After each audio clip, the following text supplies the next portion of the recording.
안녕하십니까. 온국민 근육부자 프로젝트 두 번째 시간입니다.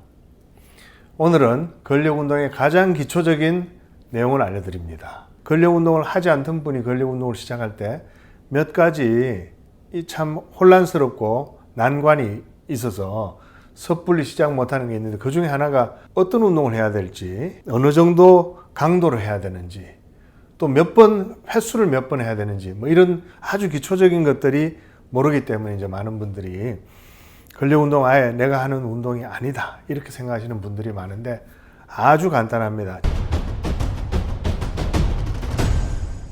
첫 번째, 어떤 운동을 해야 되느냐. 역기나 아령 같은 소위 말하는 프리웨이트라고 그러죠. 이런 프리웨이트는 근력운동이 조금 단련된 분들한테 적절합니다. 근력운동을 해보지 않은 분들이 처음부터 역기를 드는 건 조금 위험할 수 있습니다. 물론 젊은 사람들은 괜찮습니다. 20살, 18, 이런 친구들은 바로 그냥 무거운 역기를 시작해도 되지만, 제 나이나 혹은 저보다 선배님들은 좀 편안하고 안전한 것으로 시작되는 게 좋고요. 그래서 체육관을 가실 수 있다면 여러 가지 기구 운동들 있지 않습니까? 이렇게 이 기구, 무게 이렇게 꽂고 이렇게 하는 그런 기구 운동들이 비교적 안전하고요. 체육관에 가지 않고도 운동을 하겠다, 그런 분들은 맨몸 운동을 하는 게 좋고요. 또 맨몸 운동 중에서 다 해결이 안 되는 그런 부분들이 있어서 이제 고무밴드를 사용하고 그렇게 됩니다. 그래서 제가 오늘은 기초적인 내용을 말씀드리고, 다음 주부터는 한 주에 한 번은 근력운동, 그러니까 근육부자 프로젝트 동영상을 올리고, 또 한 번은 이제 아픈 분들, 허리 아픈 분들, 목 관절 아픈 분들, 이렇게 해서 한 주에 2개 비디오를 올리는 게 제 목표긴 합니다. 근데 여러분들 아시다시피 제가 진료도 하다 보니까 다 못할 수는 있지만 그래도 이렇게 좀 번갈아 가면서 그렇게 할 것이라는 말씀을 드립니다. 근육부자 프로젝트 같은 경우는 제가 100년 운동에 10가지 아짐이 꼭 키워야 되는 10가지 근육들이 있습니다. 제일 중요한 1등부터 10등까지 그 등수대로 1등부터 10등까지 쭉 이렇게 각각의 근육을 키우는 운동들, 그 동작들도 설명하고, 여러분들이 같이 이렇게 따라 하시다 보면 어느샌가 근육이 막 커져 있는 그런 상황이 될 수 있도록 한번 해보겠습니다. 지난주에 제가 마지막 말미에 여러분들 숙제로 근육을 한번 만져보시라 그렇게 말씀드렸지 않습니까? 이 이두박근 알통을 한번 만져보시라 그랬는데, 저 같은 경우는 굉장히 많이 말랑말랑해져 있습니다. 이 말랑말랑한 이 근육을 오늘 근력운동의 기초 사항을 제가 말씀드리면서 좀 딱딱하게 한번 만들어 보겠습니다. 제가 운동 설명을 드리고 나면 항상 달리는 댓글이 몇 회를 해야 되냐, 몇 킬로를 해야 되냐, 이런 걸 물어보시는데, 그 부분에 대해서 제가 오늘 명확하게 한 가지 말씀드리겠습니다. 여러분들 등산 가실 때 내가 가는 산이 몇 미터 높이까지 내가 가고 거기까지 갈 때 몇 걸음으로 가야 되겠다 미리 다 예측하고 가십니까? 혹은 산책으로 걷기 운동 하실 때 내가 요거 돌고 나면 4.7km 정도 되는데 몇 걸음으로 가겠다 이렇게 다 예측하고 가십니까? 그렇지 않지 않습니까? 등산을 갈 때는 우리가 산 꼭대기까지 간다, 혹은 등산을 오르다 보면 거기 정자가 있는데 정자까지 갔다 오겠다 하는 그런 이정표가 있는 거죠. 랜드마크가 있는 거죠. 이 근력운동 혹은 근력 강화 운동 혹은 무산소 운동에도 그 랜드마크가 있는데, 가장 중요한 랜드마크가 바로 반복불능이라는 것입니다. 반복불능이란 우리가 어떤 동작으로 반복 동작을 하다가 그 동작이 더 이상 완전한 그 동작이 안 나오는 상황이 될 때, 그때가 바로 이 등산을 할 때 산 꼭대기, 근력 운동을 할 때 우리가 여기까지 하면 된다 하는 그 부분입니다. 어떤 무게, 어떤 횟수 이런 데 너무 신경 쓰지 마시고 반복 불능까지 운동을 한다. 그러고 나서 반복 불능이 왔을 때 그때 횟수는 얼마였고, 그때 내가 들었던 이 무게는 얼마였고, 혹은 고무밴드는 어디를 잡고 했고, 이거를 후향적으로 기록을 해두는 게 중요합니다. 그래야 내가 두 번째 세트 할 때는 좀 더 횟수가 늘어나네, 세 번째 세트 할 때는 더 늘어나네, 이런 걸 알 수 있고, 혹은 두 번째 세트를 했는데 첫 번째 세트 할 때는 반복 불능이 15번에 왔는데 두 번째 세트 했을 때는 8번밖에 안 된다. 똑같은 무게를 했는데, 그 말은 세트 간의 휴식이 너무 짧았다는 뜻이 되는 것이고요. 그래서 반복 불능까지 가는 것이 중요하고 반복 불능이 오는 그 횟수와 그때 무게 혹은 고무밴드의 강도 뭐 이런 것을 정확하게 기억하는 게 중요하고 기록하는 게 중요한 겁니다. 그래서 제가 오늘 여러분들이 처음 어떤 운동을 하실 때 아령이건 기구건 고무밴드건 내 몸의 적절한 강도, 근력 운동의 저항 강도를 택하는 법을 제가 한번 보여드리겠습니다. 이 이두박근을 예로 보여드리겠습니다. 여러분들이 지난번에 만져봤던 이 알통을 기준으로 한번 보여드리겠습니다. 모든 여러분들 처음 하는 운동, 예를 들어서 여러분들 해외여행 하시다가 거기 호텔에 있는 체육관에 갔을 때 모르는 운동기구니까 이게 얼마나 내 몸에 맞는지 모르지 않습니까? 어느 정도 무게가. 그럴 때 모르는 운동을 처음 시작할 때는요, 일단 가볍게 시작해 봅니다. 이 고무밴드는 뭐 여러 가지 색깔마다 탄성이 다릅니다. 이 황금색 이건 좀 탄성이 높은 편이긴 한데요. 일단 가볍게 제가 이렇게 밟고 이두박근 운동을 시작할 때 일단 가볍게 먼저 해봅니다. 가볍게 이렇게 이두박근 소위 말하는 바이셉스 컬이라고 그러죠. 제가 100년 운동에는 뭐라고 그랬는지 한번 보겠습니다. 바이셉스 제가 이걸 오늘 한글날인데 이 팔구부리기 아이고 제가 한글날에 또 바이셉스 컬 팔구부리기입니다. 팔구부리기. 제가 그렇게 번역을 했죠. 팔구부리기를 하는데요. 제가 쭉 해보겠습니다. 자, 시작. 하나, 둘, 셋, 넷, 다섯, 여섯, 일곱, 여덟, 아홉, 서른둘, 서른셋. 이렇게 계속해서 반복할 때 서른이 넘어까지 반복 불능이 오지 않는다면 그 운동은 사실은 근력 운동으로서의 그 강도로는 별로 적절하지 않습니다. 30회가 넘어가고 40회, 50회까지 계속 반복을 하는데 전혀 근피로가 오지 않고 계속 할 수 있다. 그거는 사실은 유산소 운동에 가깝습니다. 유산소 운동은 근육의 힘을 낮은 강도로 유지해서 수축하면서 무한히 반복되어도 근피로가 오지 않게 되는 것이고요.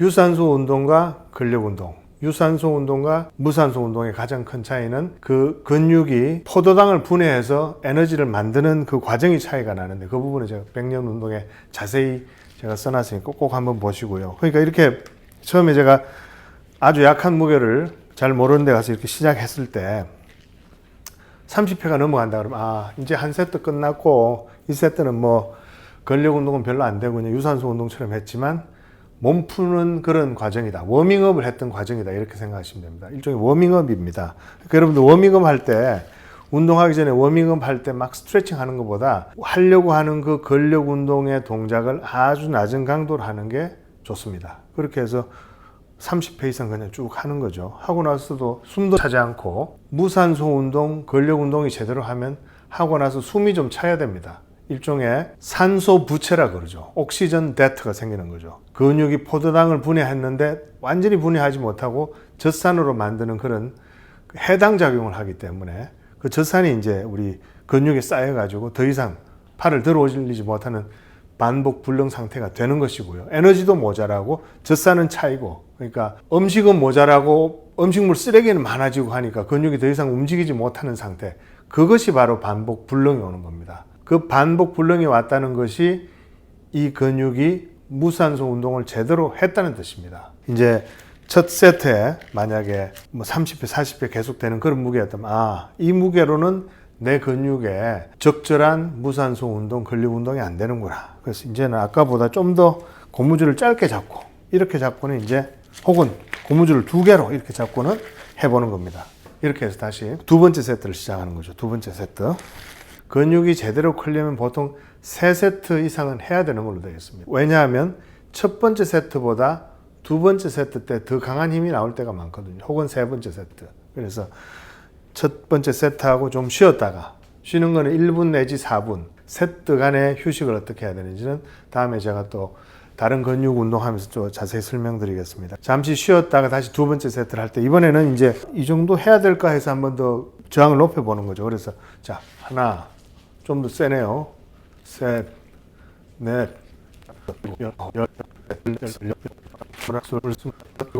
스물아홉, 서른. 예, 저는 한 30개 하니까 이제 좀 그 다음에 할 때는 이게 안 올라갈 것 같은 그런 느낌이 들 정도로 약간의 이제 반복 불능이 옵니다. 이게 반복 불능이 완전히 와서 31가 이렇게 될 때까지 해도 되지만 반복 불능이 오기 전에 감이 좀 오지 않습니까? 다음번에는 내가 풀로 완벽하게 올리지 못하겠는데 하는 정도에서 멈춰도 됩니다.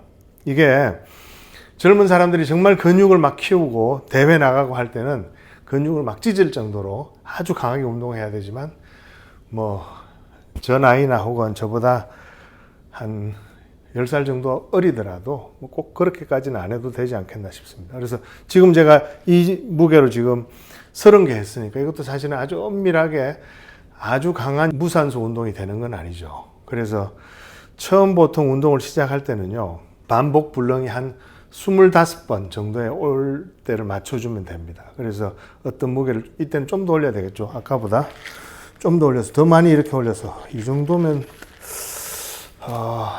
반복 불능이 한 3번째쯤에 오지 않을까 싶습니다. 제가 조금 쉬겠습니다. 이 세트 간의 휴식은 1분 내지 4분으로 되어 있는데요. 제가 지금 숨이 조금 아까보다는 조금 더 이제 심호흡이 필요할 정도로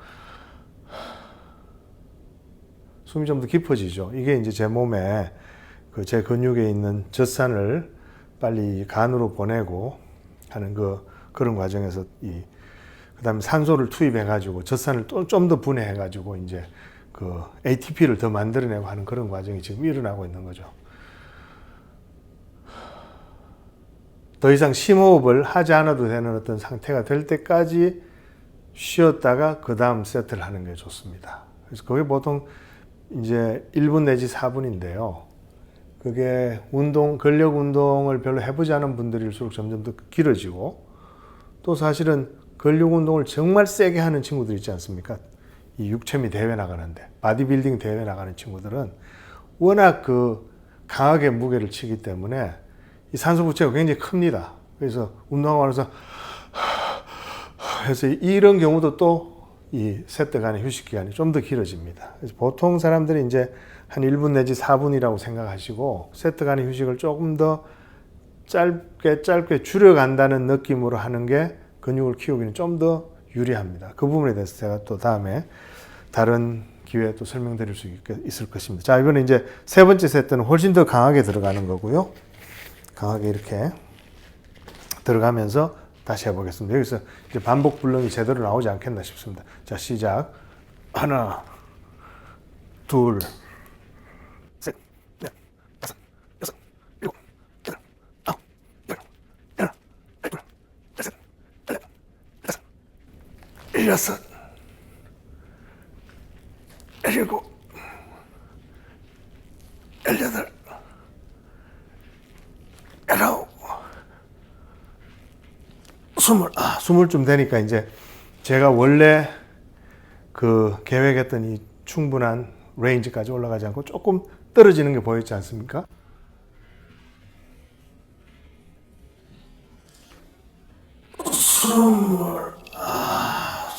고기가 제가 여기서 잡고 할 때 반복 불능이 오는 시점입니다.